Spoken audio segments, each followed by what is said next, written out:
Kakinada rural మండలం తూరంగి గ్రామం తులసీనగర్లో తన సొంత సొమ్ములతో సీసీ డ్రైన్ నిర్మాణానికి సుమారు 3 లక్షల రూపాయలు వెచ్చించి చేపట్టిన విషయం వెలుగు చూసింది. గ్రామవాసి తుమ్మలపల్లి నాని మాట్లాడుతూ గత కొన్ని సంవత్సరాలుగా ఎన్నో ఇబ్బందులు పడుతున్న కాలనీ వాసులు చుట్టుపక్కల ఉన్న రైస్ మిల్ అలాగే కళ్యాణ మండపంలో జరిగే విందు వినోదాలకు చెందిన వ్యర్థాలు ఇక్కడ వదిలేయడం వల్ల పందులు యథేచ్ఛగా తిరగడం పాటు దోమలతో చుట్టుపక్కల కాలనీ వాసులు ఎన్నో ఇబ్బందులు తరచూ వచ్చే రోగాల బారిన పడుతూ ఆసుపత్రి పాలవుతున్నారని అన్నారు. అయితే మా సొంత నిధులు సుమారు 3 లక్షల రూపాయలు వెచ్చించి శాశ్వత డ్రైన్ నిర్మాణం చేపట్టడం జరిగిందని తెలిపారు. గ్రామస్తులు తులసి నానికి తమ అభినందనలు తెలిపారు. నమస్తే అండి, నా పేరు తుమ్మలపల్లి నాని. ఈరోజు తూరంగి గ్రామంలో ఏం జరుగుతుందంటే ఈ డ్రైనేజ్ మురికి కాలువ ఏదైతే ఉందో దీన్ని ఈ వ్యర్థాలని చెప్పేసి వ్యర్థాలన్నీ ఇందులో వదిలేయటం జరిగింది.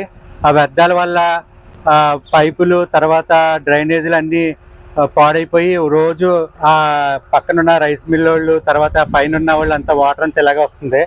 ఆ వాటర్ వల్ల కుళ్ళు కొంపు దోమలు తర్వాత పందులు అవి తిరిగేసి ఇదంతా శుభ్రంగా ఈ నేలంతా పాడైపోతుంది. ఎప్పుడు మేము పంచాయతీలో కూడా ఇది ఎప్పటి నుంచో జరుగుతున్న ఇష్యూ.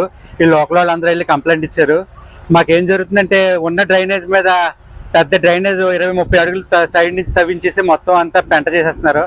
మా సొంత ఖర్చులతో ఇది మా బావగారి సైట్. మా సొంత ఖర్చుతో అప్రాక్సిమేట్గా 2-3 లక్షలు ఖర్చు పెట్టి డ్రైనేజ్ కడతం జరుగుతుంది.